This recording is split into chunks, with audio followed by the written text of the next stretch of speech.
partir.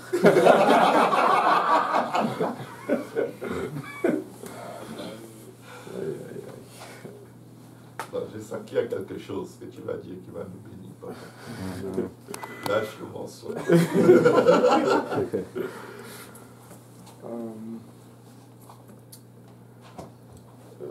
J'ai partagé ceci avec le frère Richard. Aujourd'hui, dernièrement, j'étais très touché. J'étais dans un centre d'achat. J'ai reçu un téléphone de la Floride. Il y a un pasteur qui m'a appelé. Je ne le connaissais pas, je ne l'avais pas rencontré. Je ne me rappelle même plus son nom. Mais il m'a appelé, il m'a dit oh, j'ai eu ton téléphone par le canal d'un de mes fils spirituels. Il est dans telle ville. Une de tes filles était allée là-bas en vacances. Elle a fréquenté son église. J'étais là une semaine. Pendant le temps qu'elle était là, je l'ai vue. Mais mon fils m'a demandé la permission de parler à la fille. Moi, ce garçon, je le connais, je l'ai gagné au Seigneur. Maintenant, il est en train de planter une église à telle place. Mais il m'a aussi demandé si je peux avoir ta permission qu'il puisse parler à ta fille. J'étais comme à terre. J'ai dit, waouh, il y a encore des gens qui ont de la classe dans ce genre. En 2016. C'est avant de faire quoi que ce soit, le gars a parlé à son pasteur et il a demandé à son pasteur de parler au pasteur de la fille. Vous savez, ça c'est un gars qui va aller loin. Ça c'est un gars qui sait comment éviter les problèmes. S'il y avait quelques zones d'ombrage quelque part, ce type il était couvert. Amen. Ce type il était doublement couvert. Mais c'est ce que nous ignorons des fois très souvent. Nous voulons, pas que nous voulons, mais nous avons tendance très souvent à faire comme on le faisait dans le monde. La façon du monde ne fonctionne tout simplement pas. Et je pense que tout a été presque dit. Le processus est très important et le processus est fait pour vous protéger et pour non seulement pour vous protéger vous, mais c'est pour non seulement votre bien, mais c'est pour le bien commun, le bien de l'Église et le bien de l'œuvre. Donc,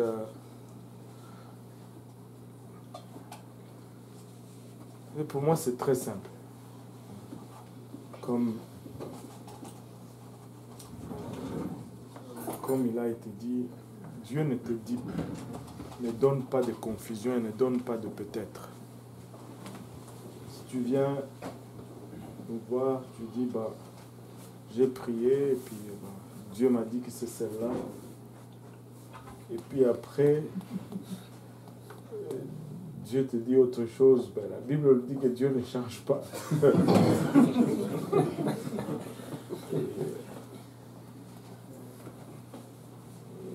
J'ai toujours dit à tous les jeunes qui viennent me voir dans le bureau que la première des choses, c'est que tu vas te choisir ta femme, c'est pas moi qui va la choisir. Et la deuxième des choses, je ne vais jamais parler à une femme pour aucun homme, parce que j'estime que si tu es un homme, tu vas aller parler. Et la troisième des choses, c'est quand tu dis je veux parler à telle personne. Pour moi, c'est parce que tu as prié, tu as réfléchi, et que c'est ça la personne. Tu ne viens pas me voir pour dire, ok, je veux voir si ça marche. Ce n'est pas le moment. Je vais te donner une bonne raison pourquoi. C'est que quand tu as déjà annoncé tes couleurs, ben, cette période d'observation, elle est déjà en arrière.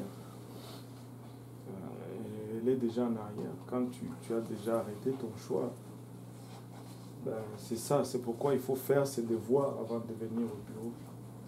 Il faut observer, il faut prendre le temps. Le caractère de la personne est observé quand la personne ne sait pas qu'elle est observée. Quand vous commencez déjà, c'est comme toi, tu vas tout faire pour qu'elle te voie sur ton meilleur. Elle aussi, elle va faire pareil pour que tu la vois à son meilleur. Et je pense qu'il y a quand même assez de choses que tu peux utiliser pour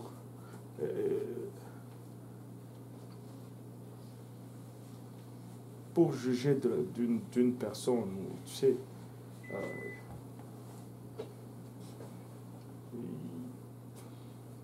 il aura besoin de l'amener au restaurant pour savoir quel type de personne c'est. C'est pas au restaurant que tu vas apprendre cela. Je pense que c'est dans le service à l'église que tu apprends cela.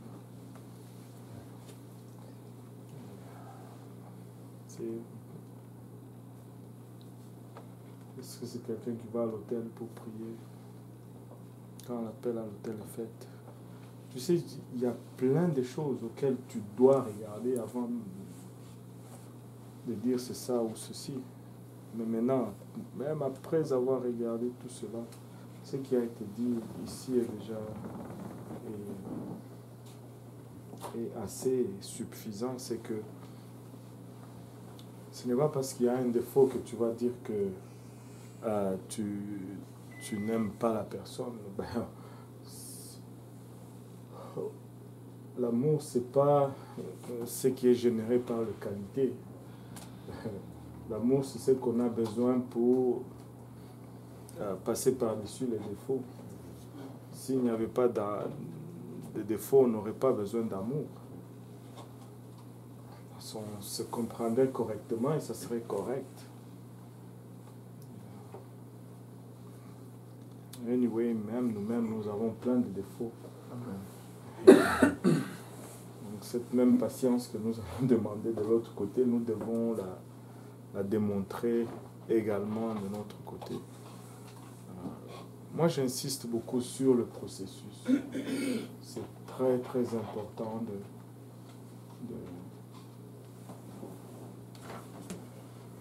de bien faire les choses. J'insiste beaucoup sur le timing. Ça, c'est quelque chose d'important. Moi, je ne crois pas dans les longs fiançailles. Du type Jacob.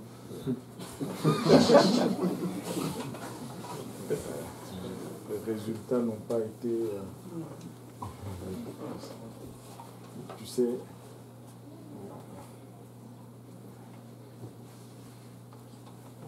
Tu es encore ta première année à l'université, tu as encore les études à faire, tu veux te charger d'une femme. Ça ne... Tu sais, prépare-toi, avance d'abord et...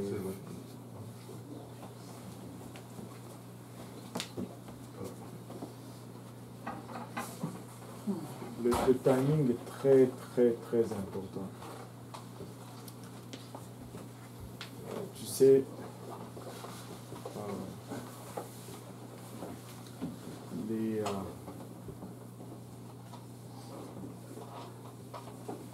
nous avez enseigné une fois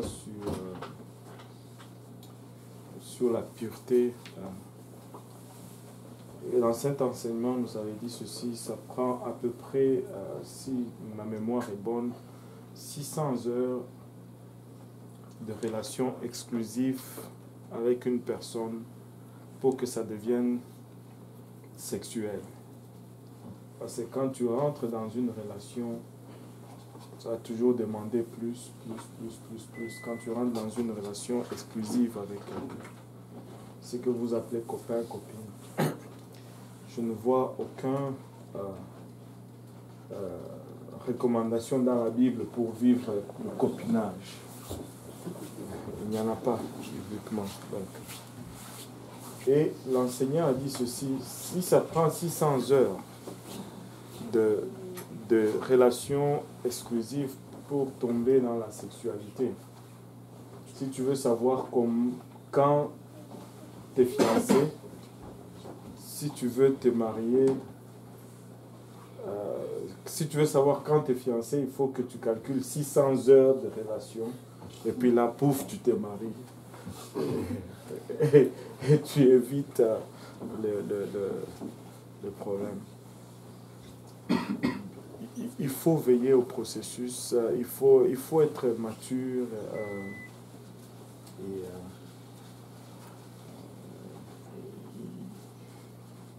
Il n'y a pas de comment on dit tu ne viens pas seulement au bureau du pasteur genre pour faire une réservation. Comme on disait tout à l'heure, c'est comme parce que je suis allé au bureau du pasteur, alors non, c'est pas une réservation que tu viens faire. C'est comme tu as choisi, la personne aussi va choisir. Il faut être gentleman. Il faut vraiment être gentleman et faire les choses dans le respect, non seulement de la personne, mais le respect aussi du cadre. Nous avons beaucoup de jeunes qui sont même ici d'ailleurs, qui viennent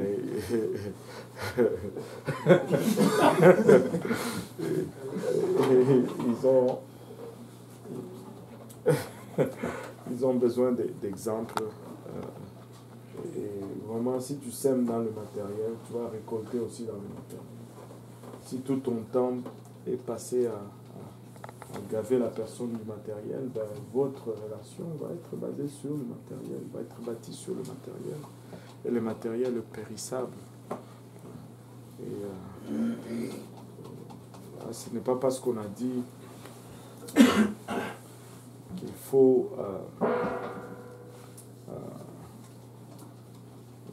faut bâtir sur le spirituel. Là, tu dis, ok, bah, on va commencer à prier ensemble. Ça, c'est quelque chose que je trouve aussi très... tu vas commencer à prier ensemble avec une sœur en tant que qui?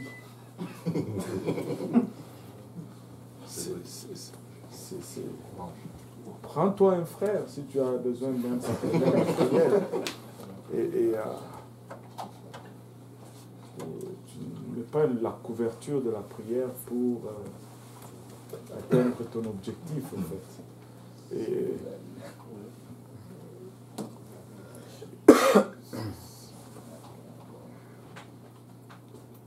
la sœur, c'est la fille de Dieu. Ça nous a été dit déjà. Juste la traiter avec classe, ne pas être intimidé, mais juste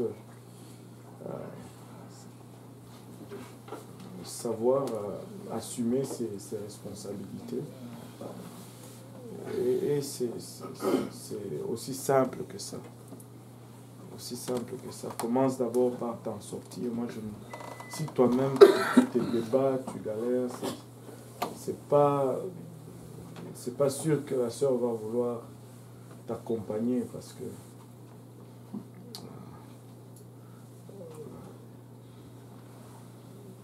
pas qu'elle se marie pour le matériel, mais si tu ne peux pas prendre soin de toi-même, on ne veut pas te charger d'une autre responsabilité.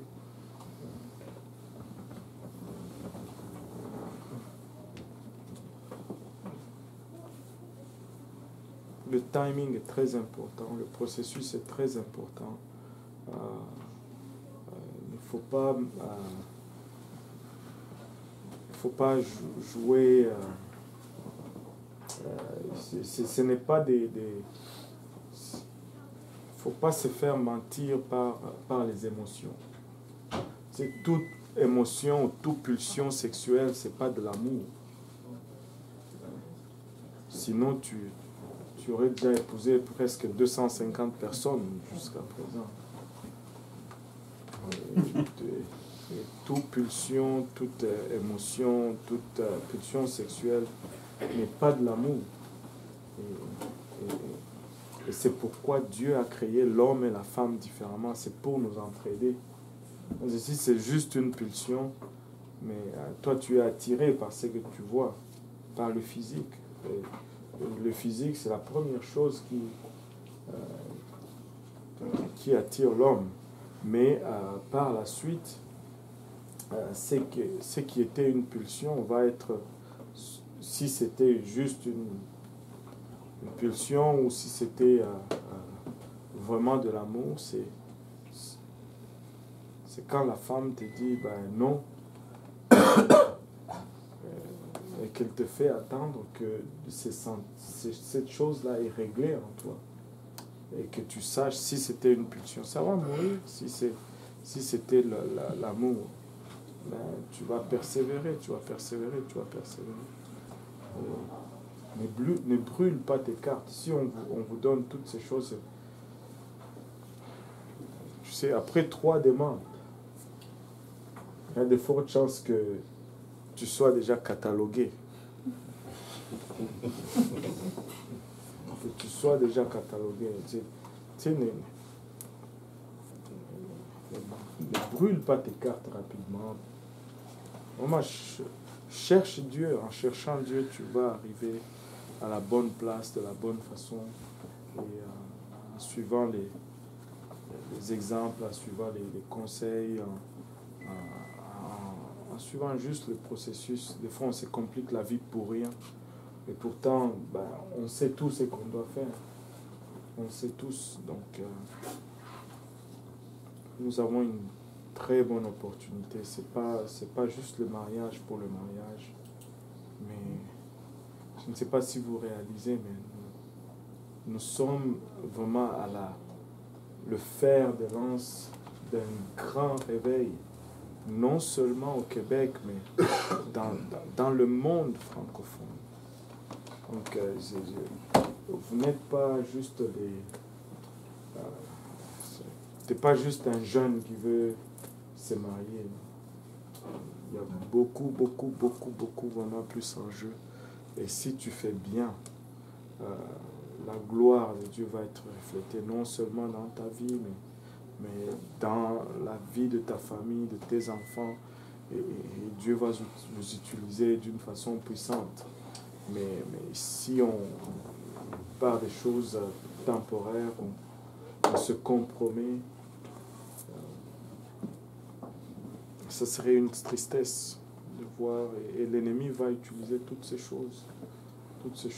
On n'est plus de ce monde, on ne peut plus le faire comme le monde le faisait. Et on essaye juste de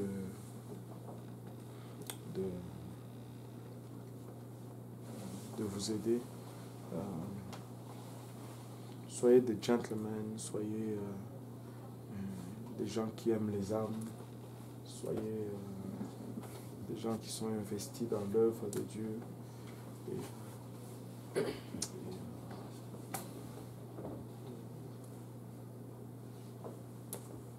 Trouvez-vous une femme, mariez-vous, faites une famille. C'est bien. Ce n'est pas quelque chose il faut le faire. Écoute, il ne faut pas non plus... il faut le faire. On vous encourage à le faire, mais de la bonne façon, au bon moment. Soyez à l'écoute. Si moi je suis trop dur, vous voyez le frère Serge. Le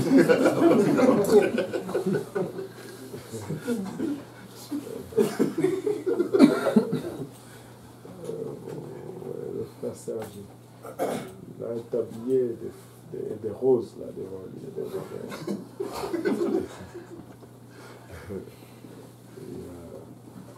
Mais on est là pour vous, on n'est pas là, on n'est pas là contre vous, on est là pour vous. Et quand on vous dit quelque chose, très souvent, il y a une bonne raison. Il y a une bonne raison. Il y a une bonne raison. Très souvent, il y a une bonne raison. Tu ne viendras jamais dans mon monde et que je te dise non, tu ne vas pas épouser cette femme ou non, tu ne vas pas épouser cette personne. Non, non, non, non. Ça, tu vas le décider toi-même. Tu vas y arriver à cette conclusion toi-même. Aujourd'hui, la question m'a été posée, et si Dieu te dit que telle sœur va épouser tel homme, je ne veux pas le dire quand même. Je ne veux pas le dire. Parce que si toi, tu ne l'entends pas de la part de Dieu, c'est que tu as déjà un problème au départ. Et je ne veux pas que cette fille finisse dans tes mains. Parce que si Dieu me parle, moi qui ne suis pas le concerné, je pense qu'il te le dit encore davantage, toi qui es le concerné. Mais seulement tu n'écoutes pas. Si Dieu me parle, c'est juste pour confirmer les choses, pour que les choses puissent se faire comme il faut. Mais tu dois écouter de la part de Dieu. Donc, Dieu ne va... S'il me dit, ce n'est pas pour que je puisse faire un matchmaking. On n'a pas d'agence de rencontre à l'église. C'est pas une agence de rencontre. Ce sont mes filles et ce sont mes garçons. Mais il faut écouter.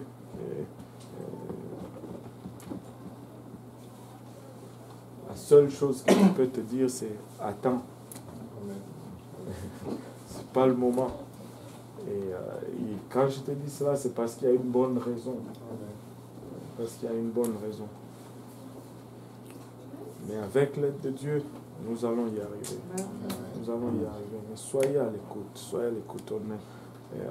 On n'est pas contre vous, on est pour vous. Et écoutez, c'est toujours une grande joie quand on voit nos jeunes qui se marient. Il n'y a pas de moment plus que celui-là. Tu es satisfait. Tu as le sens du devoir accompli. Tu es content. Tu es content. Voilà. On est content. Mais de la bonne façon. De la bonne façon. Alléluia. Frère Gauthier, tu avais une question tout à l'heure. Un peu fort. Ok, je voulais savoir, tout à l'heure, vous avez parlé, comme le pasteur a dit également, si on suit le processus, on va voir, et à la fin, on te dit, bon, je ne parle pas de mon cas, je parle en général.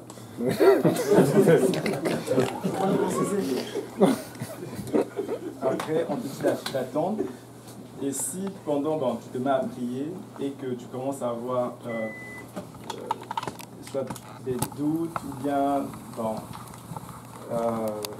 de la peur, des hésitations, ça veut dire en fait c'était pas la bonne personne ou bien c'est normal en fait d'avoir des doutes pendant ce temps d'attente.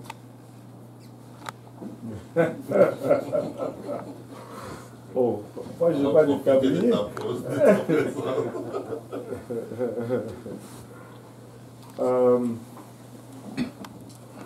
Tu sais, la Bible dit que seul Dieu connaît le cœur de l'homme. Et la personne qui va savoir vraiment qu'est-ce qui se passe dans son cœur, c'est la personne. Ok?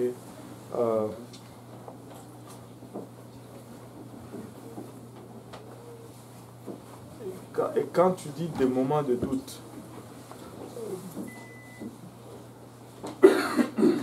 c'est-à-dire quand tu venais d'abord, on dit ok, là, tu étais sûr. Mais quand on dit, on attend, tu commences à douter. Si toi tu commences à douter, moi je vais douter encore plus. Parce que quand moi je regarde mon cas, quand j'étais fixé sur mon objectif, le radar était, comment on dit dans le système militaire, c'était loqué. I did lock. J'ai loqué mon radar sur ma cible. C'est verrouillé. Et puis, bon, la cible, si elle veut s'échapper, c'est une tête chercheuse qui suit ma cible maintenant. Parce que ben, je suis arrivé.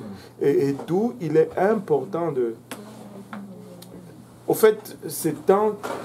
Encore une fois, si tu me dis que tu deviens en doute, tu dois encore être davantage heureux de ces temps qu'on t'a dit d'attendre. Parce qu'imagine, toi, si tu avais fait le go, et puis les doutes viennent après. Là, on continue parce qu'on a honte, ou bien... C'est toujours compliqué de faire marche arrière.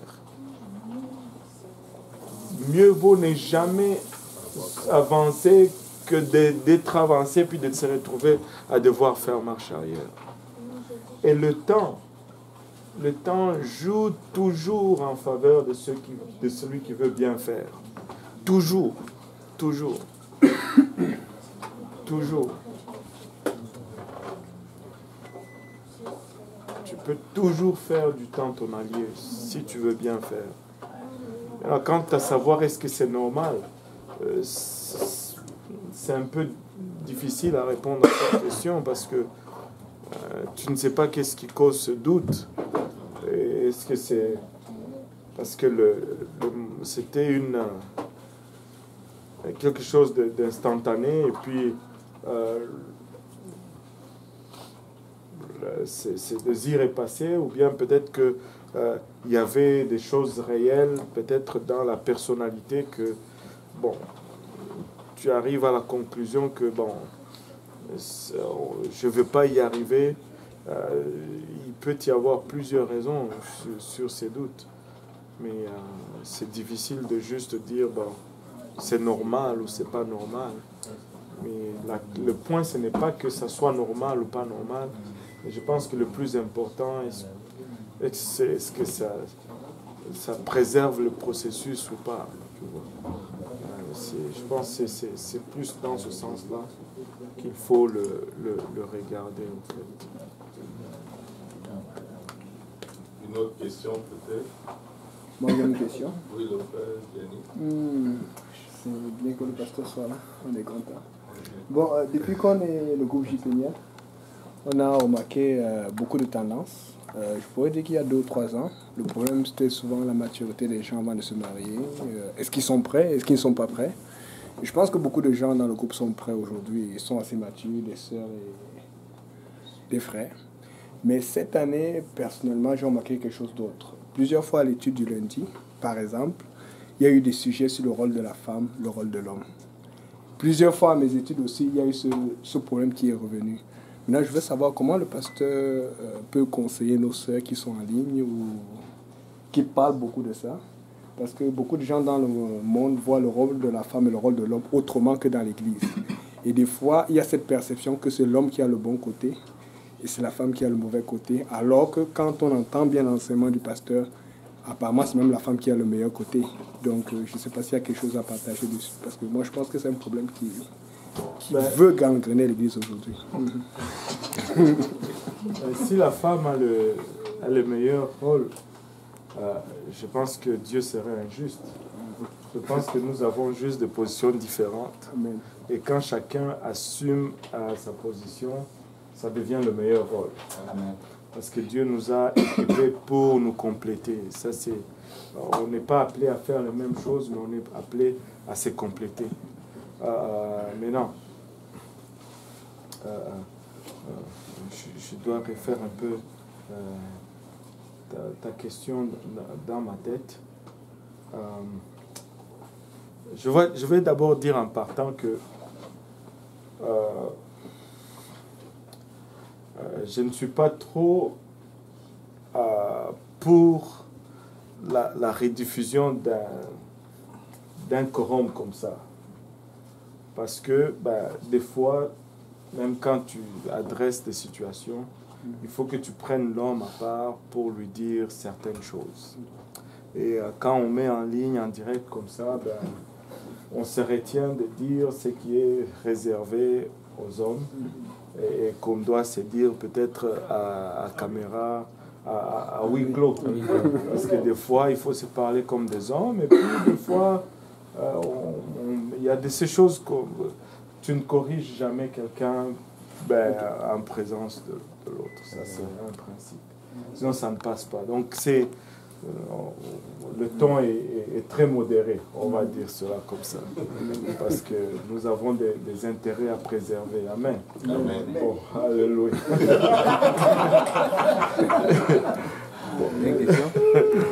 Il faut qu'on garde notre intégrité.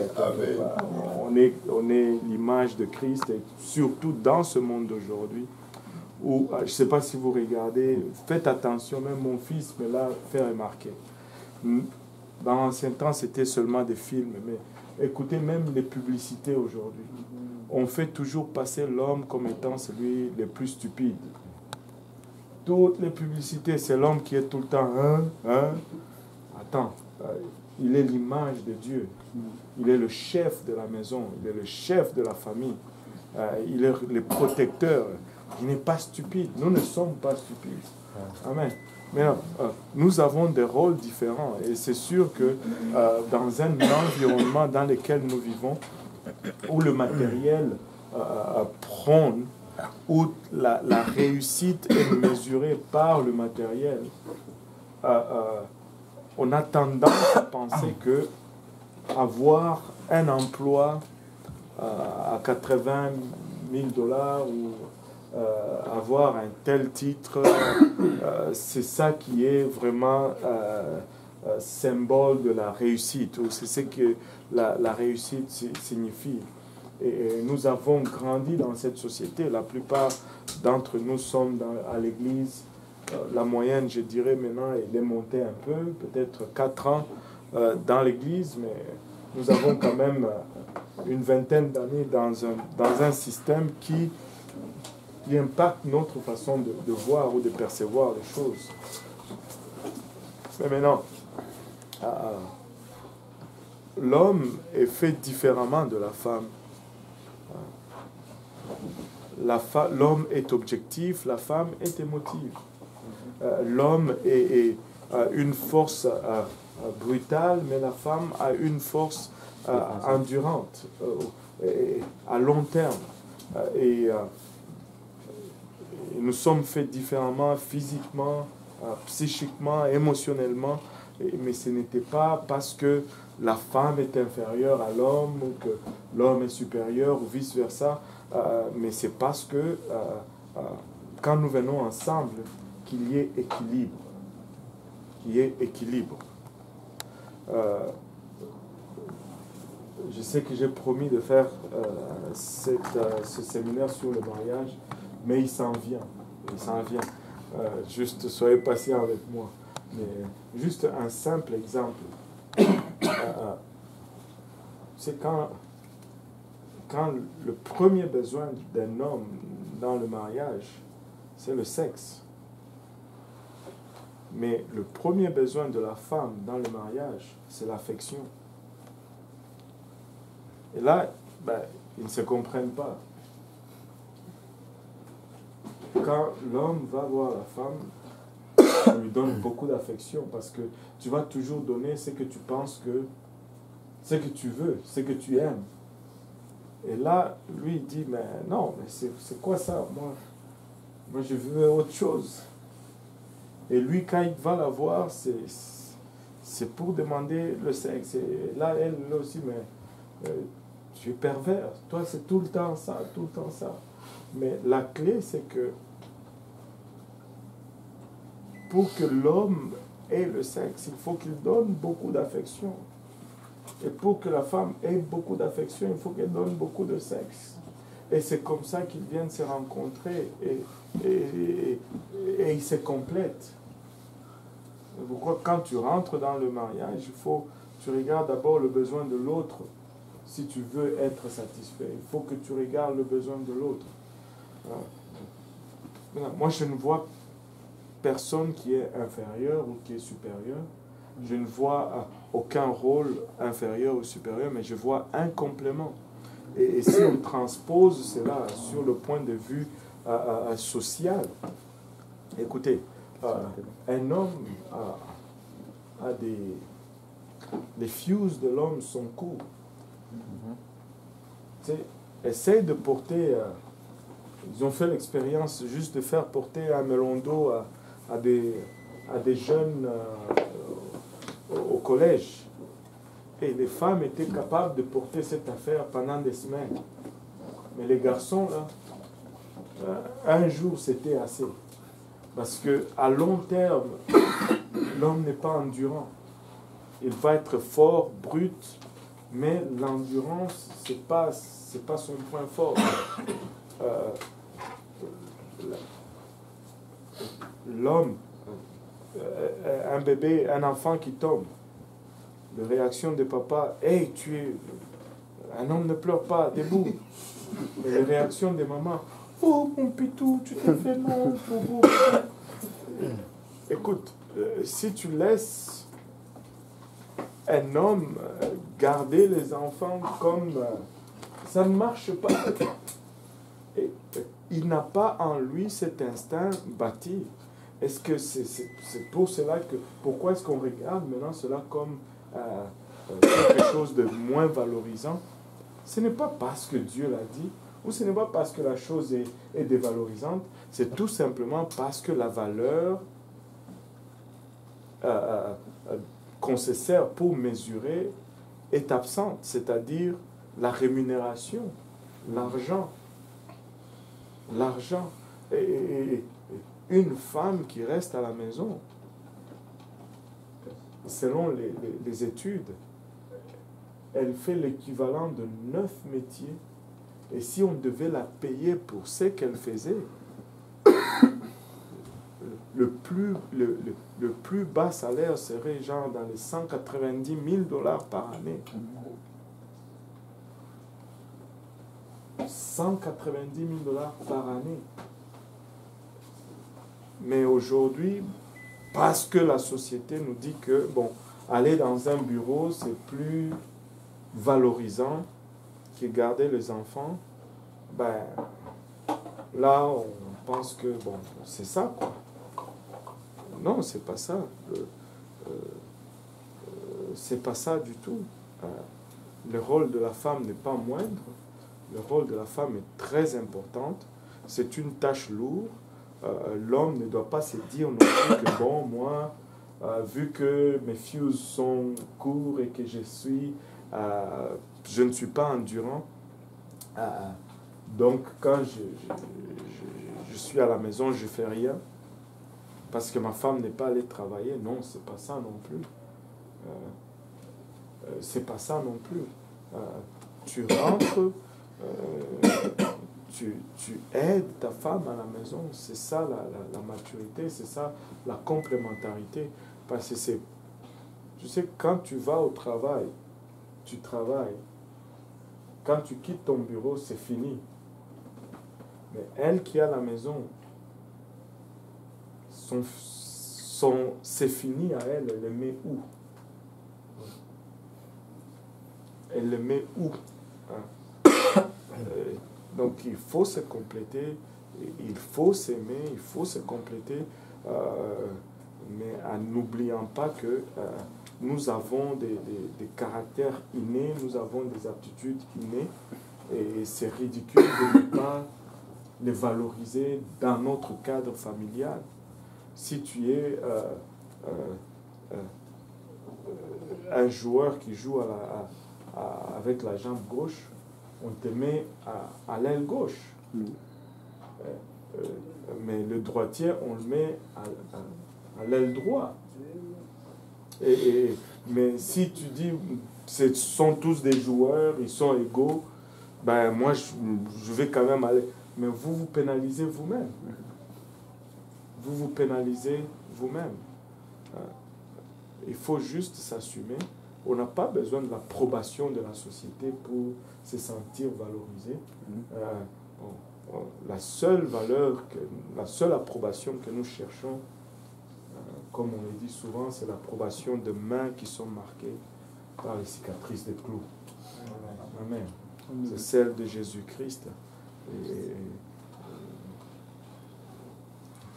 Et sur ce point-là, laissez-moi vous dire, enfin, c'est ce qui fait un peu bizarre, parce que si je dois parler aux femmes, elles ne sont même pas là. Mais écoutez, moi je prendrai l'exemple de ma famille. Ma femme a abandonné sa carrière pour investir dans les enfants. Ben, gloire à Dieu, mes enfants, ils vont très bien. Mais aujourd'hui, le dernier, il a 10 ans. Ben, elle commence à sortir pour aller travailler parce qu'elle n'a plus la même charge à la maison. Et si elle restait, elle va s'ennuyer. On ne dit pas que les femmes ne doivent pas étudier, les femmes ne doivent pas... À quelque part, vous allez déterminer les priorités de votre couple. Et notre prière, c'est que Dieu soit celui qui dicte ou qui aide à choisir vos priorités dans votre couple, en fait. Mais si vous choisissez selon les critères bibliques, vous allez toujours réussir, peu importe la société autour de vous. Peu importe.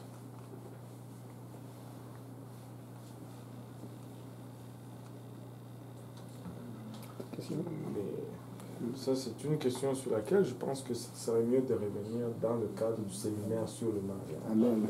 Parce que là, on sera avec les deux factions ensemble. Cédric, tu avais une question? Juste, ce sont des questions là. Ok. Comment réagir à un frère qui vient te voir avant le temps d'antenne déterminé par le pasteur et quels conseils donner aux frères et aux sœurs sur ça? Le temps d'attente. Comment réagir à un frère qui vient te voir avant le temps d'attente déterminé par le pasteur et quels conseils donner aux frères et aux sœurs sur ça? Et il y a des choses qui m'ont testé pour dire que pasteur, elles sont là, que vous pouvez parler. Comme ça, il dit que... Tu n'as pas besoin d'être proche. Vous m'avez piégé. C'était un piège. Quant au frère qui vient te voir avant le temps d'attente, comment d'abord est-ce que la sœur, elle sait qu'il y a eu un temps d'attente? Parce que... Je demande au frère, va lui dire, le pasteur m'avait dit d'attendre. Bon, c'est ce que le pasteur Serge disait tout à l'heure. Ouais. On te dit dans le bureau, attends, et puis toi tu sors, tu as...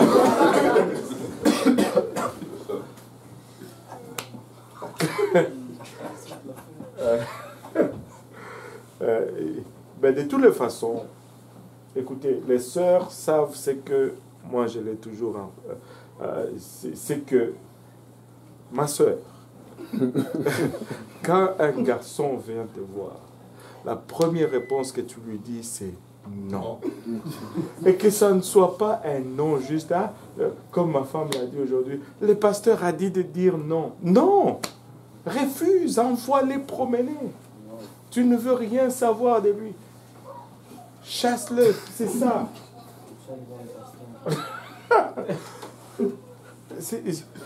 C'est comme ça.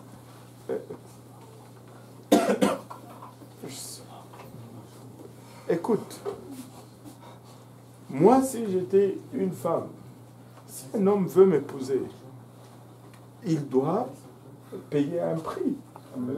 Comment? Il doit payer un prix. Il doit galérer. Et ça rentre dans la fibre de notre nature.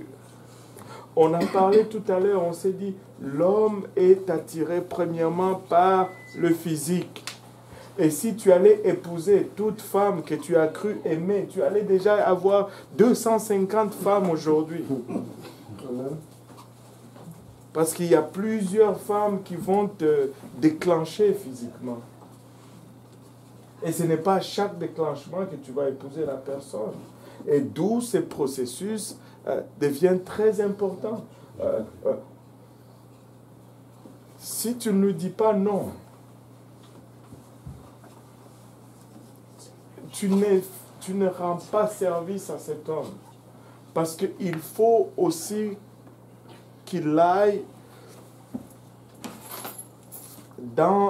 qu'il passe à travers,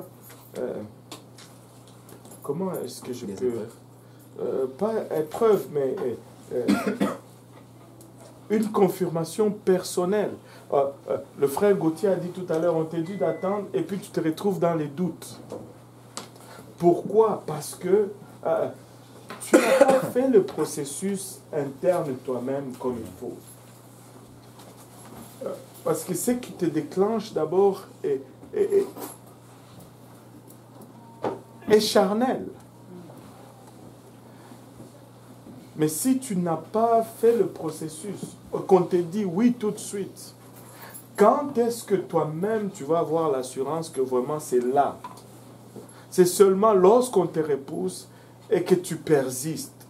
Là, tu sais vraiment. C'est pourquoi on dit, ben, si tu n'as pas payé le prix, tu ne vas pas valoriser la chose. C'est parce que tu n'as pas eu le temps d'avoir cette assurance en toi-même d'abord que c'est vraiment ça que tu veux. Et quand tu passes à travers tout cela, en toi, tu as maintenant cette assurance. Ouais, écoute. Premièrement, une bonne raison pourquoi il faut toujours dire non. Ma soeur, tout garçon est un menteur.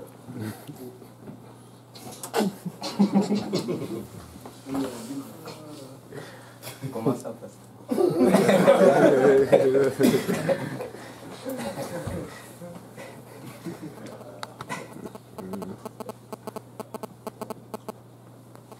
C'est quand tu l'amènes au restaurant, là. Après qu'elle ait dit oui, tu vas continuer à l'amener au restaurant. Même la porte, ouvrir la porte, là. C'est quand elle n'a pas encore dit oui, tu es le plus galant. Mais 3 mois seulement après, je t'attends dans la voiture.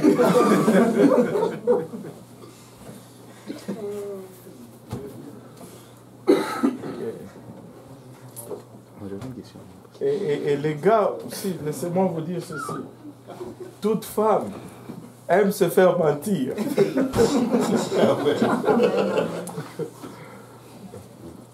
Mais bref, la première réponse,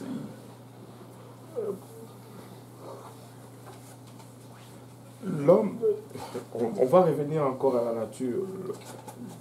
L'homme, parce qu'il est allumé, parce qu'il voit, il est prédateur, c'est sa nature. C'est lui qui, en passant, moi, je ne suis pas de ceux qui pensent que c'est la femme qui va demander la main de l'homme. Non, ça ne marche pas comme ça. L'Église n'est pas allée chercher Christ, c'est Christ qui est venu chercher l'Église. Et nous sommes l'image, le reflet de tout cela.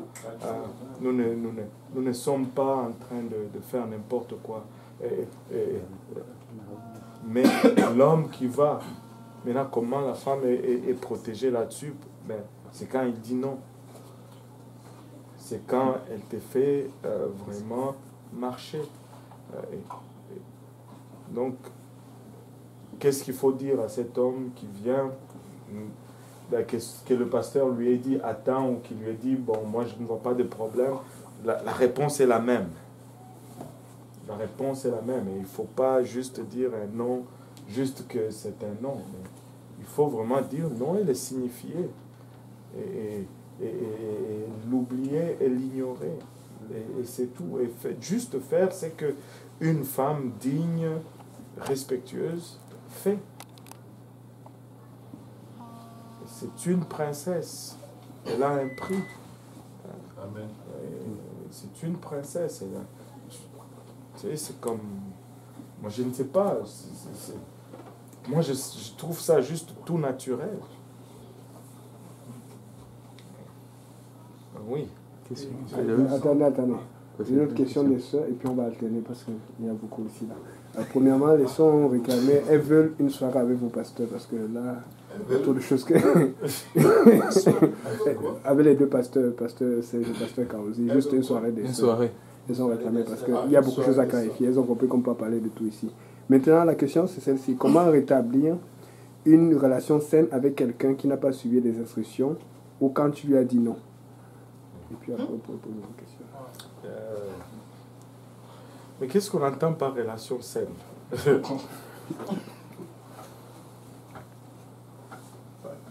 Peut-être dans le cas où si on a dit au frère non, il a pris ses distances et puis bon, il commence à éviter par exemple la personne, ça c'est juste.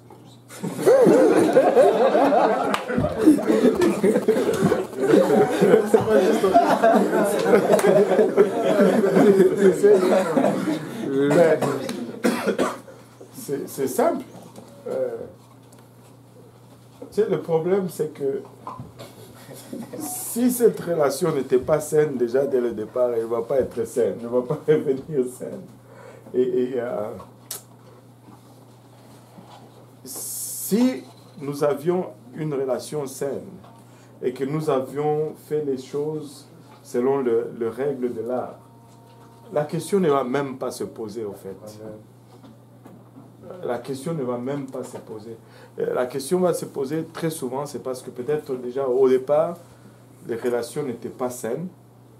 Et puis, ou soit, on n'a pas suivi un processus correct. Et il y a eu... parce que quand on n'a pas suivi le processus correct, il y a on sort de là avec des blessures, on est lésé. Et parce qu'on est lésé, ben, on n'arrive pas à passer par-dessus, mais c'est parce qu'on a mal fait. Parce qu'on a mal fait. Et comment s'en sortir? Peut-être. Oui, vas-y, finis, je vais ajouter quelque chose. Non, ajoute d'abord parce que ça c'était une. Ok. Donc, généralement, il y a une réalité à laquelle on va souvent faire face en tant que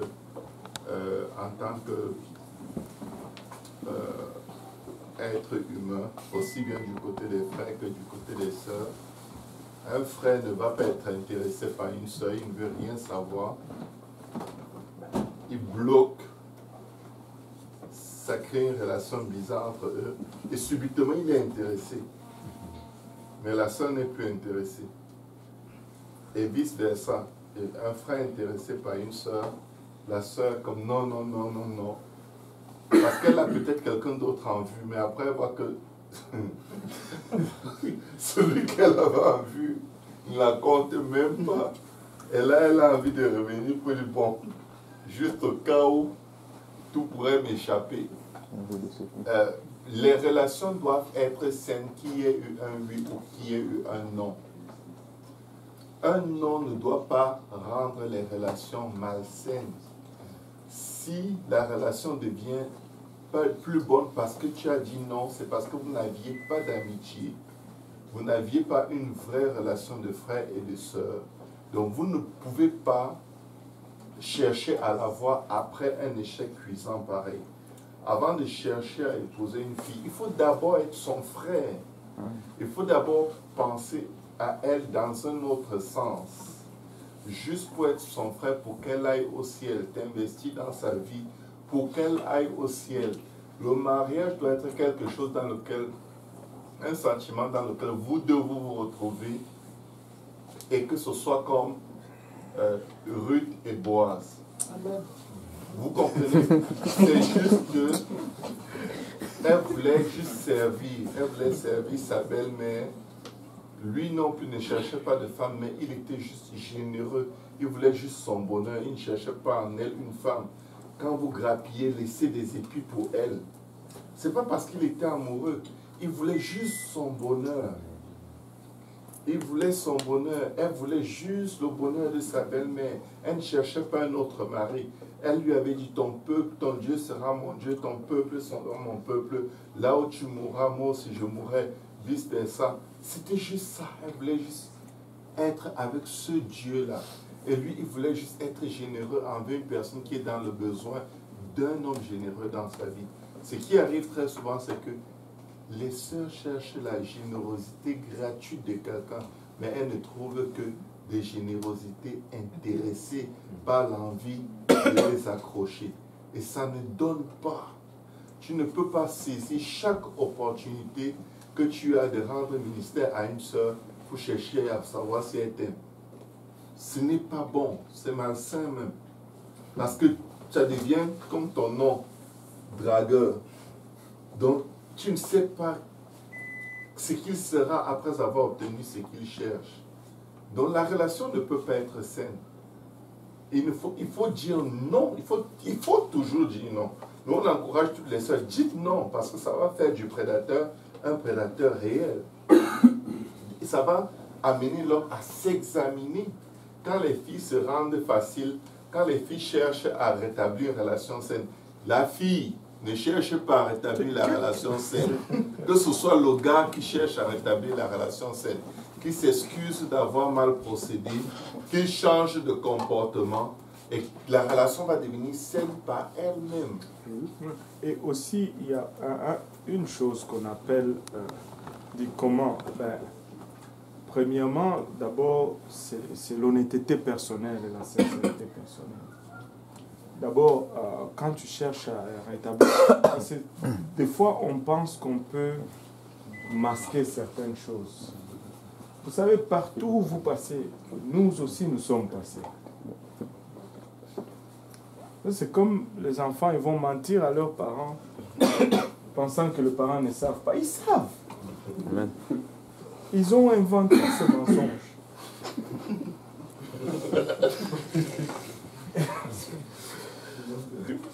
C'est qu'il ne faut pas faire les choses, il faut... Ça, c'est quelque chose... je l'ai oublié un peu ces derniers temps.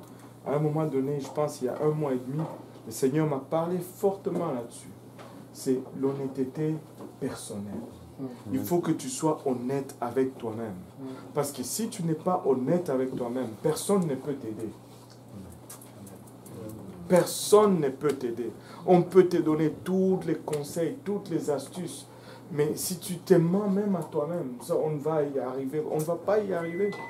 On ne va pas y arriver. Il n'y a pas d'espoir. Il faut que tu sois honnête avec toi-même. Premièrement. Parce que si tu veux rétablir quelque chose, c'est le même processus. Le pardon, on nous dit, le pardon, il n'y a pas de condition, nous devons pardonner. Mais la restitution, c'est mérite. La restitution, c'est mérite. Et ça ne se fait pas du jour au lendemain. Tu dois faire tes preuves. Pourquoi est-ce qu'on va te faire encore confiance? Amen. Donne-moi une bonne raison de te faire confiance. Il faut que tu regagnes ces galons.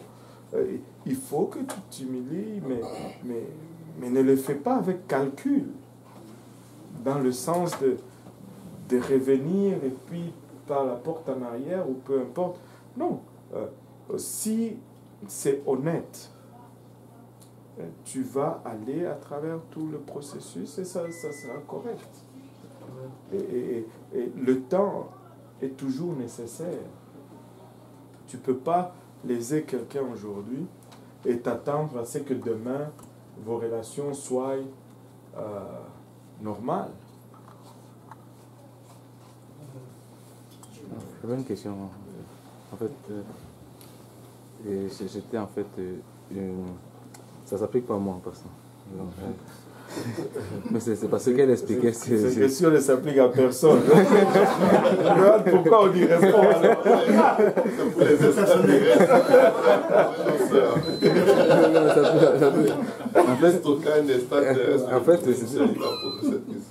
c'était quand vous dites qu'il faut dire que les sœurs doivent dire non.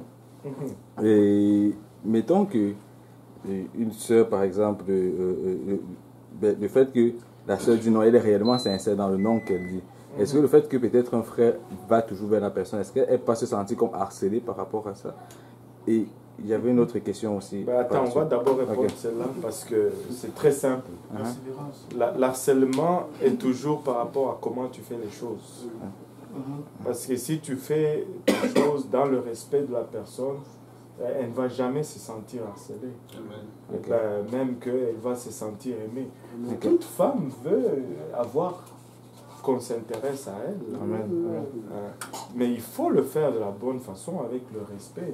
Si tu fais le faire comme dans le monde un peu dans ce sens matériel, ça ne va pas marcher. Là. Ça va être de l'harcèlement.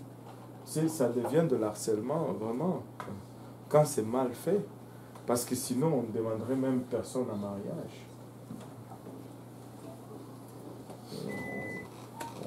On n'y arriverait jamais.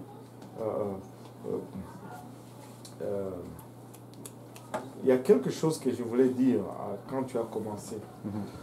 Ce qui m'étonne même, c'est que j'ai le besoin de dire que les filles doivent dire non. Ça, même ça, là, des fois, déjà, ça me laisse un peu perplexe.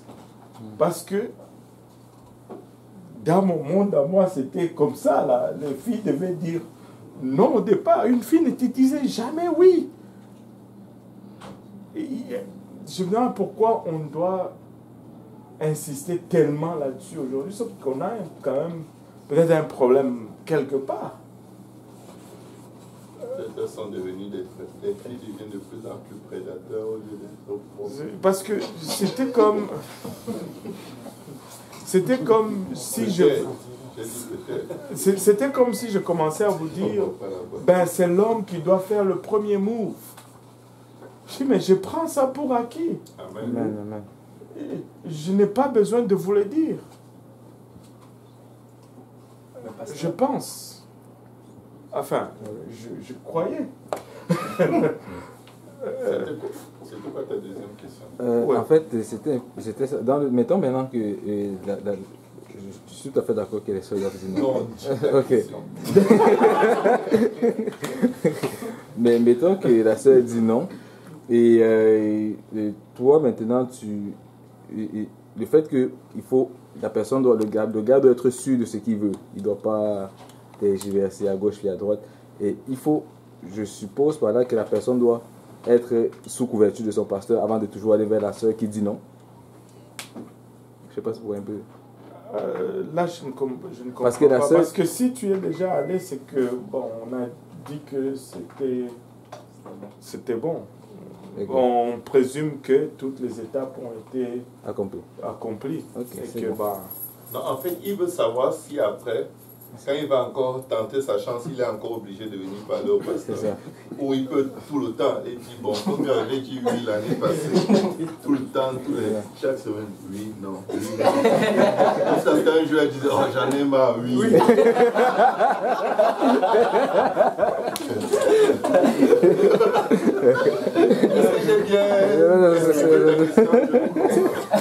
Écoutez, nous sommes en train de parler de l'humain ici.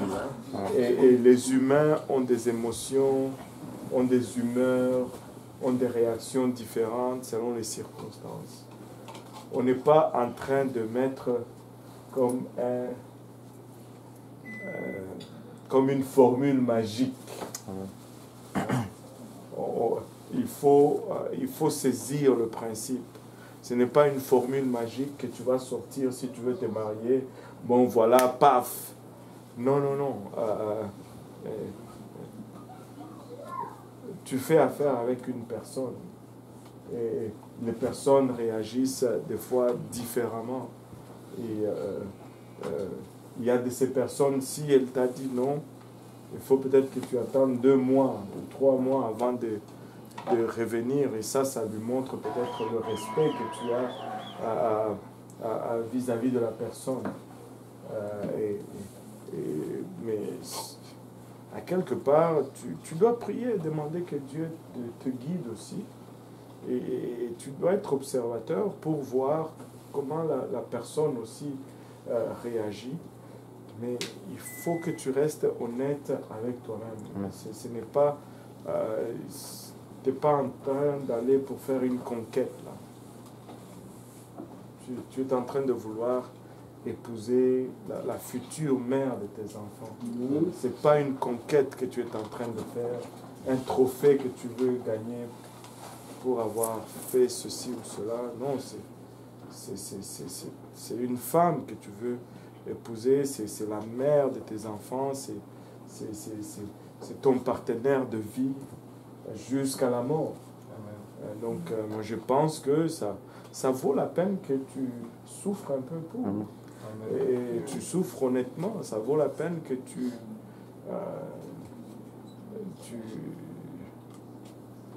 mettes du sien, sinon ça ne va pas là. Oui. Ce qui arrive souvent, c'est que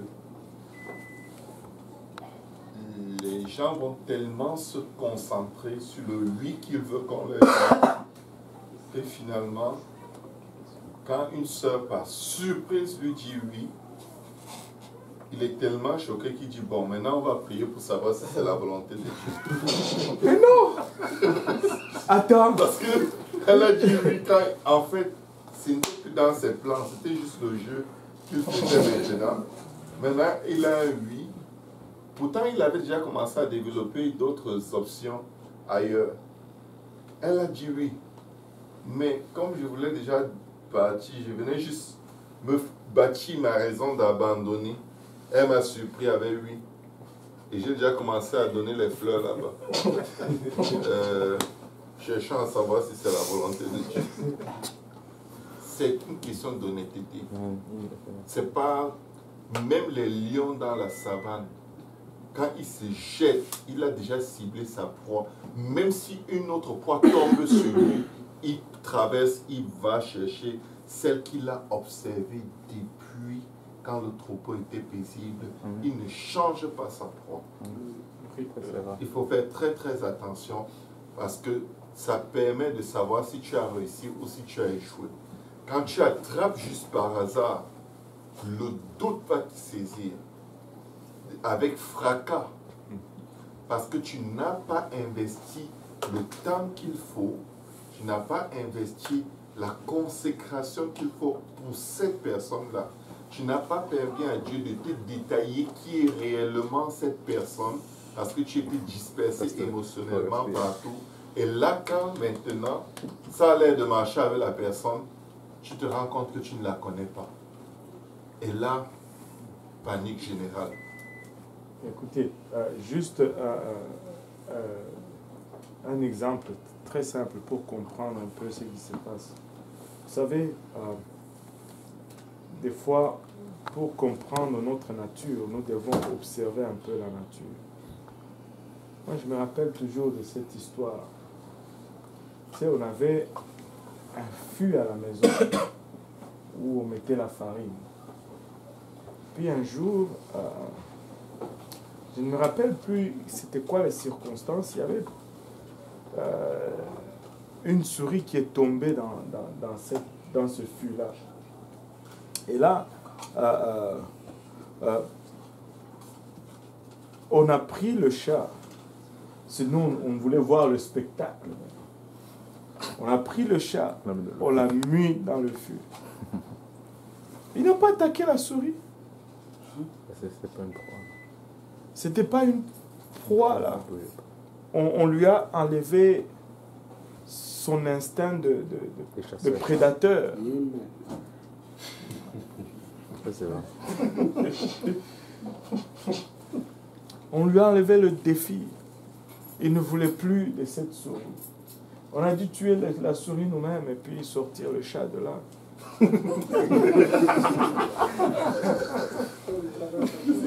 C'est trop facile. C'est comme... Ce n'est peut-être pas le top des exemples, mais... Écoutez, et puis moi je ne sais pas... je peux me tromper, hein, je suis un être humain, mais dans mon livre à moi, quand tu te lèves pour aller parler à une femme, ce n'est pas pour chercher une confirmation après. Parce que, et si elle te dit oui, qu'est-ce que tu vas apprendre? Tu vas dire, bon, là, j'ai regardé, bon, ça ne marche pas. C'est comme ça qu'on s'est créé des problèmes. Tu observes toujours avant. Tu observes toujours de loin. apprenez qu'est-ce que vous devez observer. Tu dis je ne vois rien, c'est parce que tu observes mal. Tu ne regardes pas les critères que tu as besoin de regarder. Mais si tu regardes les critères que tu as besoin de regarder, tu les vois de loin quand la personne ne sait pas que elle est en train d'être observée. Et laissez-moi dire aussi aux filles, observez aussi de loin. Observez de loin, de sorte que quand ce gars est en train de venir, tu sais déjà qu'est-ce qu'il cherche.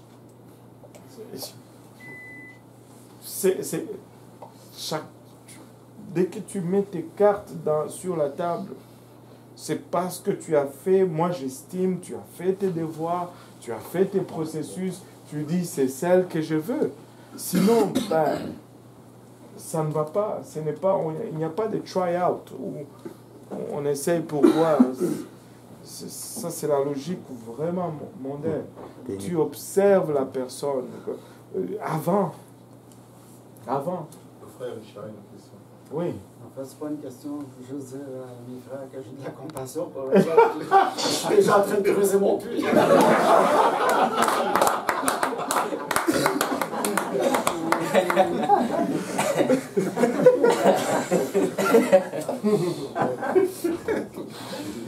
Tu sais, regardez, si tu n'es pas encore décidé, si tu n'es pas encore sûr que c'est celle que tu aimes, comment penses-tu qu'elle va prendre ton approche? Et si elle savait que bon, tu viens d'abord pour voir si c'est la personne, et il va te chasser à coups de balai. Pensez-y un peu. Quand tu y vas, c'est parce que je pense, enfin, c'est dans ton intérêt que ça soit décidé. Dans ta tête au moins. Dans ta tête au moins.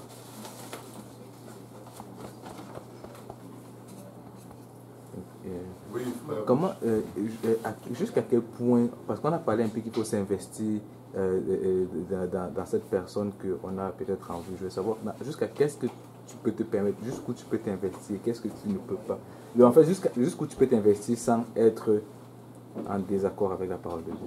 Ça, c'est un point où il faut vraiment apporter un éclaircissement.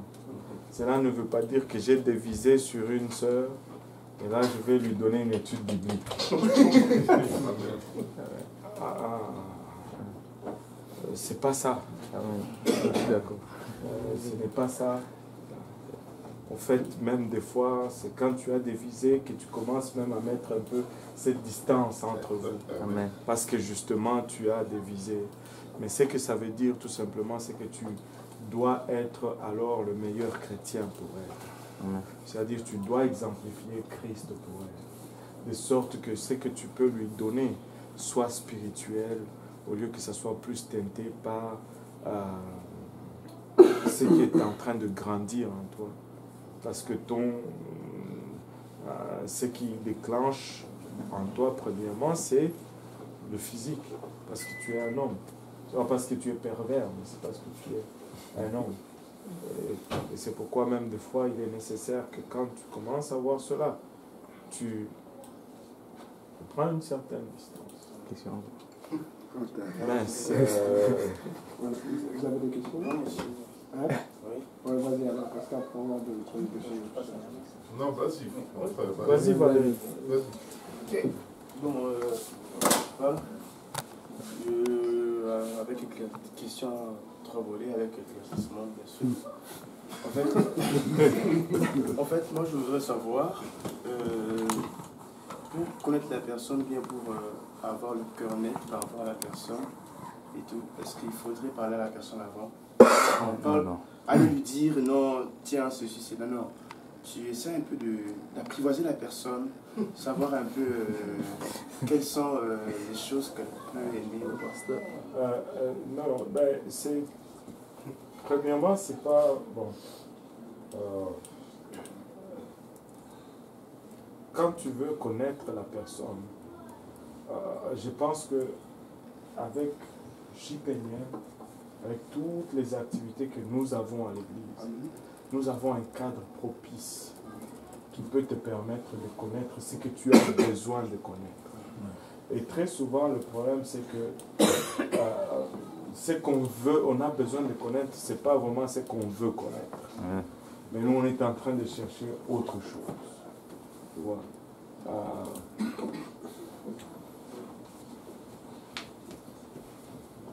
La première des choses, je vais peut-être dire ça très souvent aujourd'hui, ben c'est si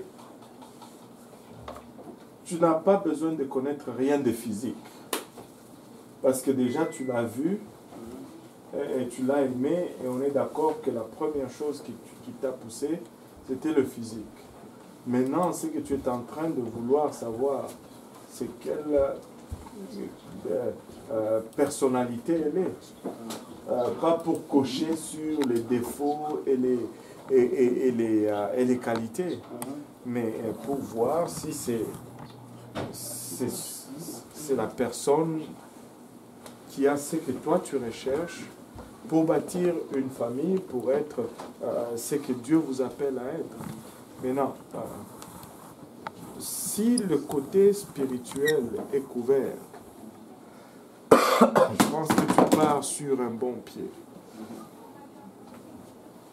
D'où tout ce qu'on a comme programme, comme activité à l'Église nous sert de cadre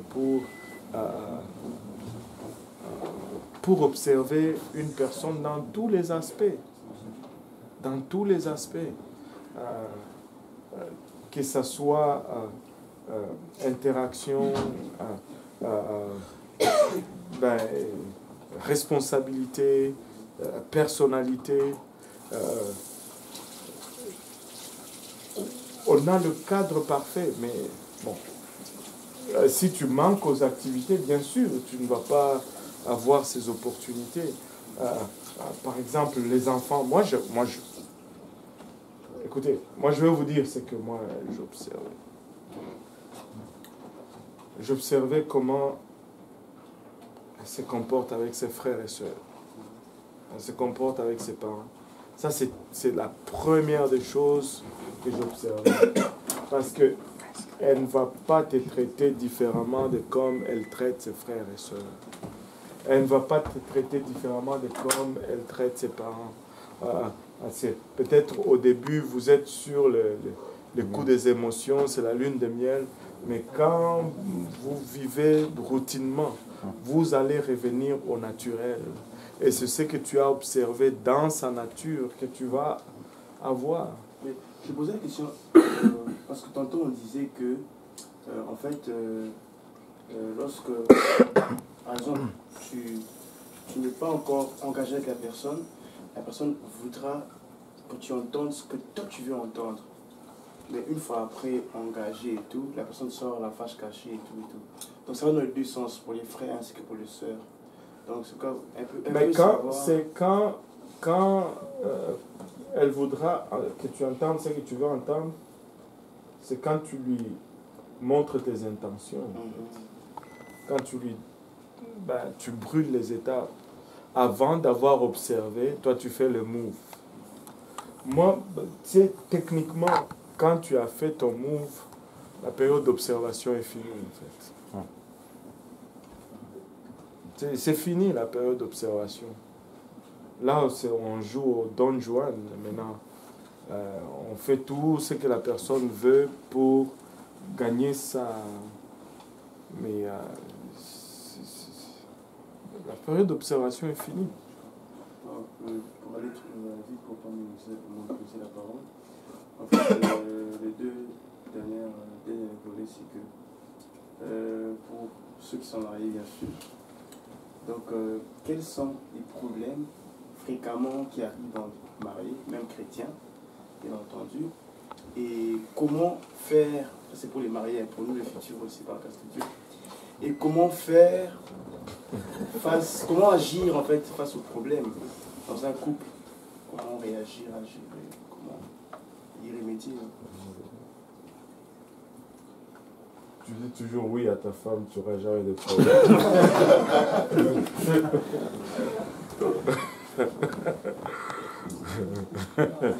Bon,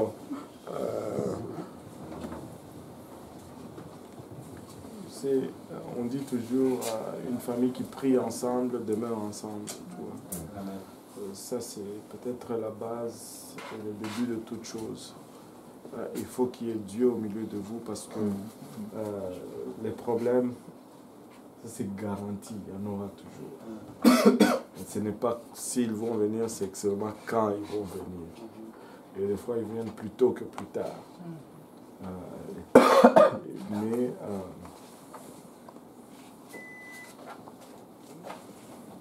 si on avait déjà remarqué tout ça avant, sacré pasteur.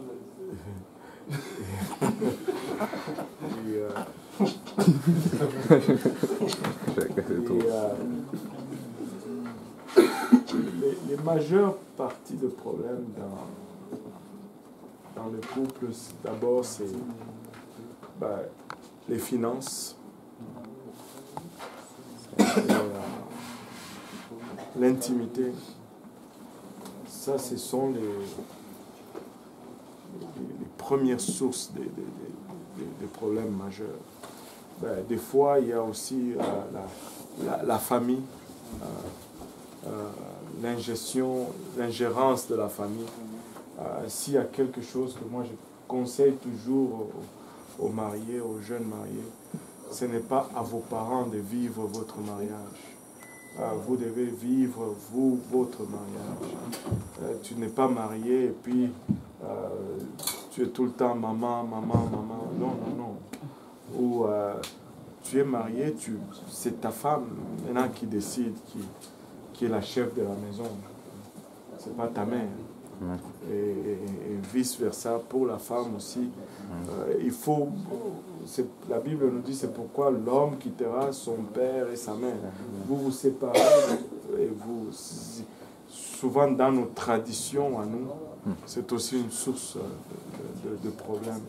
Mais le plus grand problème, très souvent, c'est l'argent et l'intimité. Il semble très souvent y avoir un déséquilibre là-dessus.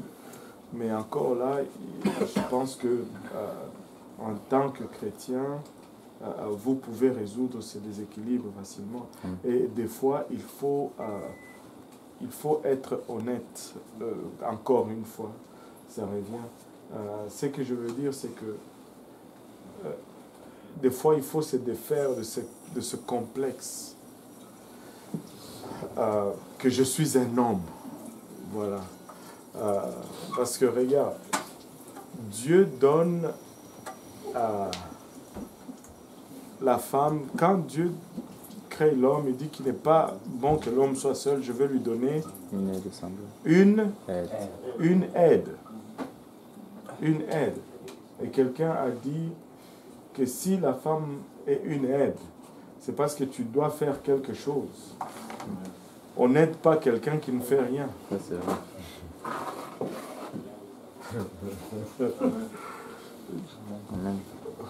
Tu dois faire quelque chose, elle vient pour t'aider.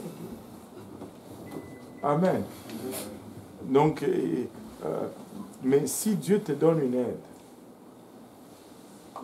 il ne va pas te donner une aide qui est déjà bon dans ce que toi tu es bon. Te donne une aide pour compenser à tes faiblesses. Maintenant, si toi, tes faiblesses sont les finances, n'aie pas honte de céder la gestion des finances à ta femme qui est meilleure que toi dans la gestion des finances. Parce que c'est une aide, c'est pour toi, c'est pour ton bien. Et fais-le. Fais-le. Et très souvent, cela résout beaucoup de disputes. Reconnaître les forces l'un de l'autre et utiliser la personne la plus douée dans un domaine. C'est aussi simple que ça. Là. Aussi simple que ça. Et une chose qui nous aide tous, il faut réaliser une chose. Les problèmes ne manquent jamais, mais la façon de résoudre les problèmes, ça c'est la chose la plus importante. Tu ne dois pas toujours essayer de résoudre le problème d'en haut.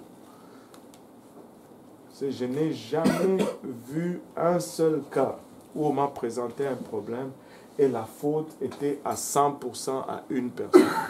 S'il y a un problème, c'est que les deux ont toujours une part de responsabilité. Il faut savoir que j'ai aussi une part de responsabilité dans cette situation et le reconnaître. Ne pas toujours essayer de parler plus fort que l'autre. Et ça, tu parles plus fort, elle va essayer de parler plus fort. Mais si toi tu baisses, elle va te suivre. Et c'est comme ça. Il faut juste appliquer certains principes chrétiens et les choses vont bien aller. Et des fois, c'est juste la patience. Des fois, c'est juste la patience. Et c'est pourquoi Dieu nous donne l'amour. Il nous a aimés alors que nous étions pécheurs. Et il nous a donné le Saint-Esprit pour que nous puissions être capables d'aimer alors qu'il y a encore des défauts. Comme nous en avons nous-mêmes.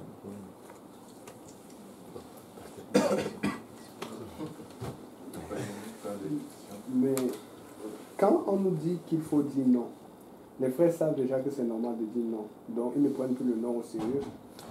Non, on ne va pas prendre ton non au sérieux parce que tu dis non, mais tu ne fais pas non. Non. Si tu dis non et que tu fais non, ça va rester non. Mais si tu dis non et que tu vas au restaurant avec lui, c'est pas non.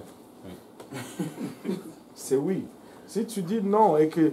Non, mais non, ça doit être non. Et que ton non soit suivi des actes qui disent non. Mais si tu dis non, mais tu es là à dire oui à toute autre chose, mais non, ça ne marche pas. Tu dis non et tu agis aussi non. Et éventuellement, ça va être pris au sérieux parce que ce n'est pas tout le monde qui vont...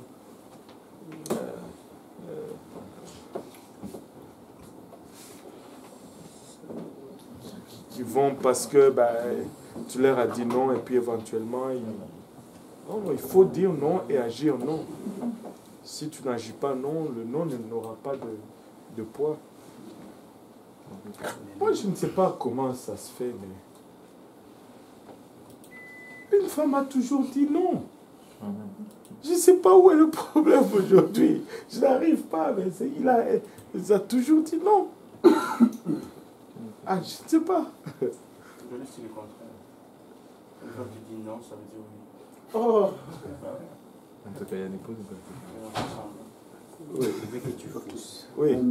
Et s'il vous plaît, élaborez un peu sur la nature de l'amitié qui peut exister entre un frère et une sœur avant que le frère ne la demande en mariage, versus la relation qui peut exister entre un frère versus aucune amitié avec le frère qui te demande un mariage. Moi, ce n'est pas un terme qu'on a eu, que je pense que ça a été utilisé, mais ce n'est pas... parce que quand on dit amitié, là, ça veut dire beaucoup de choses dans le monde. Nous ne voulons on veut être des frères et des sœurs. Et c'est le terme vraiment qui devait être utilisé. C'est-à-dire, quelqu'un à qui tu ne parles même pas, et puis tu vas surprendre en disant, en tout cas, je suis intéressé par toi. Mais attends, tu ne m'as jamais même salué. Des fois, je rentre, je ne sais pas moi, à l'église avec... En tout cas, anyway, on ne va pas aller là-dedans, mais tu ne m'as jamais montré quelconque courtoisie, tu vois. Je viens à l'église, moi je pense que c'est tout naturel que tu ouvres la porte pour une dame quand tu vas à l'église. Mais je vous vois, vous les gars, des fois, vous allez venir, vous allez rentrer, les filles vont être en arrière. Des fois, vous allez vous battre pour le lift, vous laissez les filles à l'église. Pour la place sur les bancs. Come on, guys. Juste montre un peu que tu ne peux pas juste demander quelqu'un de t'épouser alors que tu n'as jamais communiqué avec la personne. ça ne marche pas. Montre un peu d'intérêt pour la personne, et puis éventuellement tu vas demander. Il faut juste... Au fait, on vous demande juste d'être bons chrétiens. On vous demande juste d'être des bons chrétiens qui voient sa sœur, et puis bon, si la sœur est dans le besoin, sans aucune intention sans aucune idée préconçue, juste de faire ce qui est chrétien, juste être là, être gentil, être poli, être serviable, parler, et voilà. Tu sais, il y a eu un cas, une sœur m'a dit, ben, il est venu me demander, mais il ne me connaît même pas. Ça, c'est grave. Donc peut-être que quand tu voyais la sœur, tu étais gêné, tu vas à gauche, tu l'évites à droite. Ouais, c'est pas juste dire bonjour, comment ça va? Tu dis, qu'est-ce que tu fais? Juste des choses simples qu'on doit faire avec tout le monde. Juste connaître quelqu'un.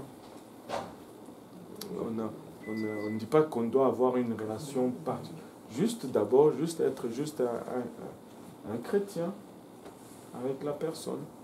Être noble. Noble. Ah. Une autre question, Yannick. C'est bon? Quelqu'un qui me dit que je suis champion pour claquer la porte au nez. Pardon? Quelqu'un qui me dit que je suis champion pour claquer la porte au nez. Que tu es champion pour claquer la porte au nez. Comme vous avez dit qu'il faut ouvrir la porte. Yannick, Il faut faire un effort. Il faut faire un effort. Est-ce que quelqu'un a une autre question? Ouais. Après, j'en ai deux. Ah, de ce côté, personne n'a des questions? Ah, ok. Ici, il y a quelqu'un, frère Ludo, tu as une question? Ici, derrière, personne. Là-bas, personne. Ok, je crois qu'on va prendre tes questions. Ma première question, c'est comment est-ce que... C'est pas la 7e? En fait, la première question, c'est de savoir si... mettons par exemple, vous avez dit qu'il faut aussi, c'est que vous remarquez peut-être qu'il y a une personne avec qui tu commences à être peut-être intéressé par une personne et qu'il faut prendre les distances. Est-ce qu'en prenant les distances, si peut-être la personne peut-être ne le sait pas que tu es intéressé par elle, est-ce qu'en prenant les distances, la personne peut avoir l'impression que je sais pas, peut-être que tu es peut-être agi mal vis-à-vis d'elle ou bien que tu es fâché. La personne ici, quoi tu as dit? C'est parce que si la personne commence à penser, c'est qu'il y avait déjà quelque chose qui n'était pas normal déjà. Parce que ce qu'on a parlé, c'est ce qui se passe à l'intérieur de toi. Et on a assumé que tu n'as rien fait, tu n'as rien dit, mais tu as commencé à ressentir, mais tu veux avoir ce temps d'observation et au lieu de te rapprocher de la personne, tu t'éloignes de la personne. Et moi, je ne pense pas que ce n'est pas un éloignement dans le sens que, bon, tu vois la personne venir et puis toi, tu tournes à gauche. Non, non, non. Écoute, vous savez, on a tous été jeunes, ok? Et vous êtes dans le service. Quand la sœur va aux toilettes, toi aussi, tu calcules pour que vous vous croisez. On connaît tout ça. Et c'est ce genre de choses qu'il faut éviter, au fait. Subitement, vos chemins se croisent tout le temps. On dit que c'est le destin. Destin préfabriqué. Ouais. Préfabriqué ou préfabriqué? Tu ne venais jamais, je ne sais pas moi, je vais dire, à l'étude publique de lundi ou au groupe de fraternité, mais subitement, oh, ça devient ton truc maintenant. Tu développes des nouveaux centres d'intérêt, mais c'est parce que c'est motivé par autre chose. Quand on dit prends tes distances, c'est qu'il évite justement de faire cela. Parce que ça va te compromettre, ça va te... juste... c'est pas que si la personne s'assoit de ce côté, moi je vais m'asseoir de l'autre côté. Non, non. Il faut que tu préserves. Des fois, il faut garder son cœur. Garder son cœur. Et c'est ça. Sinon, quand on force le processus, c'est difficile de faire de mieux. Et je pense que la raison nous dit, vraiment nous dicte de, tu sais, avant de faire des moves, c'est mieux de maturer cela. Le temps va toujours jouer en ta faveur si tu veux bien faire et que tu es honnête. Le temps va toujours jouer en ta faveur. Très souvent, on va me dire, ah, mais si quelqu'un d'autre y va, écoute, si quelqu'un d'autre y va et que ça marche, gloire à Dieu, parce que probablement ce n'était pas pour toi. Alors. Amen. Tu ne veux pas que cela arrive alors que tu t'es déjà engagé. Rien n'empêchera que ça arrive parce que tu as déjà... Personnellement, j'ai remarqué que beaucoup de frères sont très agités parce qu'ils ont peur que quelqu'un d'autre aille et que ça marche. Et ça, c'est un problème de confiance en la volonté de Dieu, au temps de Dieu et en la façon de Dieu. C'est comme Sarah aide Abraham à avoir un enfant parce que il faut absolument qu'ils aient un enfant, mais c'était le pire qu'ils puissent avoir. Ça ne va jamais marcher parce que tu agis par la peur. Si tu prends des distances avec une sœur et tu commences à t'imaginer que oh, elle doit se dire que c'est ceci, tu es juste en train de te bâtir des raisons de t'approcher d'elle alors que tu sais que tu dois rester à distance. Parce que tu ne peux pas penser ce qu'elle ne t'a pas dit qu'elle pense. Et comme le pasteur a dit, si tu commences à avoir ce genre de troubles dans tes pensées, c'est parce que tu as d'abord violé un principe au début et maintenant tu veux corriger d'une façon extrêmement radicale, mais au départ tu n'étais pas supposé lui parler des sentiments avant qu'un certain nombre de choses soient clarifiées, avant d'avoir une certaine certitude que ça vient de Dieu et que tu ne vas pas te rétracter. Donc, il faut juste s'habituer à savoir que la meilleure chose à faire dans le processus, c'est d'attendre. Comme le pasteur Kaldi a dit, celui qui sait attendre, le temps va toujours jouer en sa faveur. Celui qui se précipite, tout ce qu'on fait vite se détruit aussi toujours vite. Tout vient en point. Tu peux dire, une soeur peut te dire aujourd'hui, la semaine prochaine, prépare-toi, tu vas entendre non. Et la semaine d'après, prépare-toi, tu vas entendre oui encore de la même personne. Mais prévois que la semaine qui suit, c'est encore non. Jusqu'à ce que tu sois fatigué, elle soit fatiguée. Et que votre relation soit complètement détruite. Parce que tu as bâti l'instabilité. La facilité avec laquelle une soeur va te dire oui, c'est aussi la facilité avec laquelle elle va manquer d'assurance. Vaudrait mieux pour toi qu'on te dise prions ou non, ou je ne sais pas, mais je préfère ne pas me prononcer. Il faut que tu veux épouser une fille qui est prudente, pas une fille qui est facile à avoir. Tu veux épouser une fille qui t'a quand même poussé à vouloir être avec elle plus que la commune des filles. Écoute, tu ne vas pas te marier avec une fille qui t'a dit oui avec la facilité que les filles du monde disent oui aux gens. À un moment, tu vas juste être comme... Il y a un effort là que tu dois fournir. Il y a même dans ton comportement des choses que tu dois modifier qui te font apprécier la présence de la fille dans ta vie. Et si tu n'es pas passé à travers tout ce four, si tu n'as pas été transformé d'une quelconque façon positivement par votre relation, à un moment, tu auras l'impression que telle autre sœur a plus d'impact sur toi que celle qui t'a déjà dit oui. Et tu vas dire, je t'aime bien, mais je n'ai pas l'impression que c'est toi. Et ce sera juste malheureux et des cœurs brisés inutilement, l'œuvre de Dieu freinée parce que il y a des gens qui font mal les choses. Amen. Amen. Je crois qu'il n'y a plus de questions. On va aller se reposer comme ça. Tout le monde allait rêver jusqu'au bout. Amen. Nous bénissons le Seigneur pour le futur mariage du frère Richard. Amen. Amen. Nous voulons dire félicitations au frère Richard. Tous nos encouragements, notre mobilisation la plus complète pour les encadrer, pour les aider. Vous savez, tout ce qui entoure un mariage, ils auront besoin de nos bras, ils auront besoin de notre temps, de notre énergie. Approchez-les et demandez-leur ce que vous pouvez faire pour eux. Demandez-leur ce que vous pouvez leur donner si vous voulez leur donner quelque chose.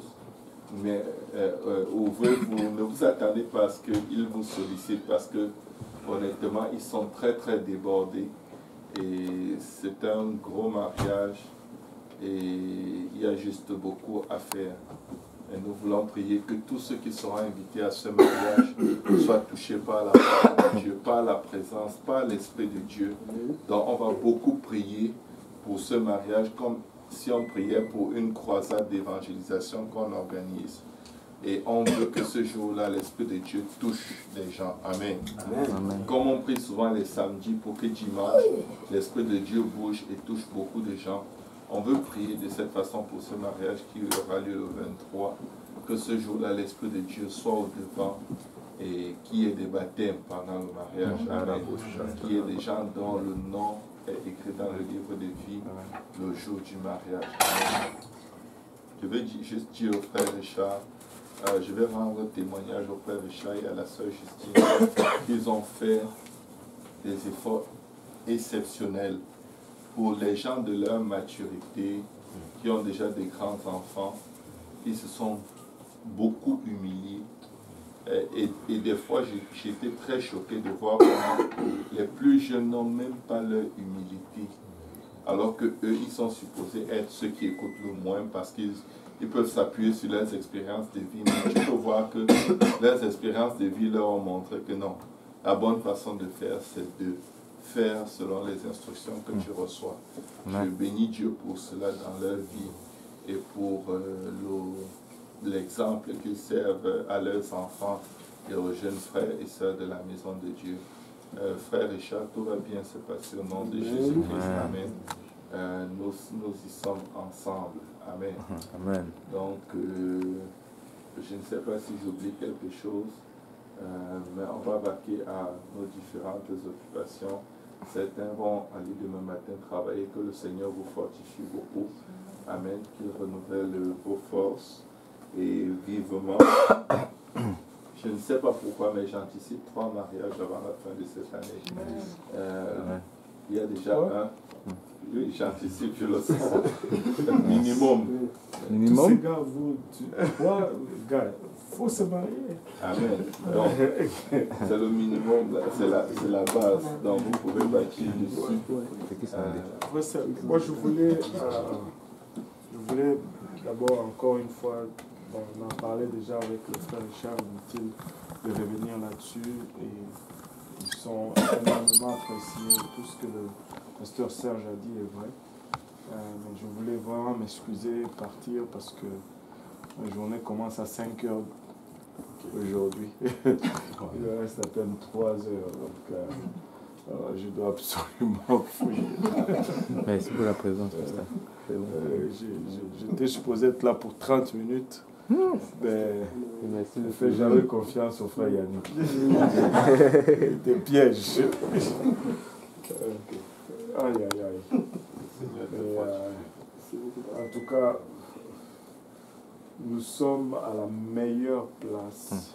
Les meilleures opportunités sont devant nous, les meilleures sont devant nous. Et si nous marchons dans les voies de Dieu, rien à redire sur ce que nous allons vivre. Et que le Seigneur vous bénisse. Alléluia. Oui, le frère Jean-Yves a eu le bébé, la sœur Solange a accouché. Amen. 22h30.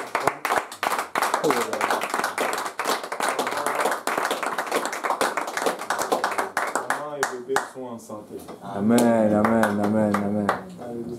C'est une fille ou un garçon? Une fille, Une fille, Ashley. amen. Une autre chose, sur une note un peu plus triste, la femme du frère Price a perdu son père aujourd'hui au Nouveau-Brunswick, donc juste les garder en prière pour cela. Amen. Alléluia. Merci encore. Hein. Voilà. Pasteur Kaozi. Oui, Paul vient.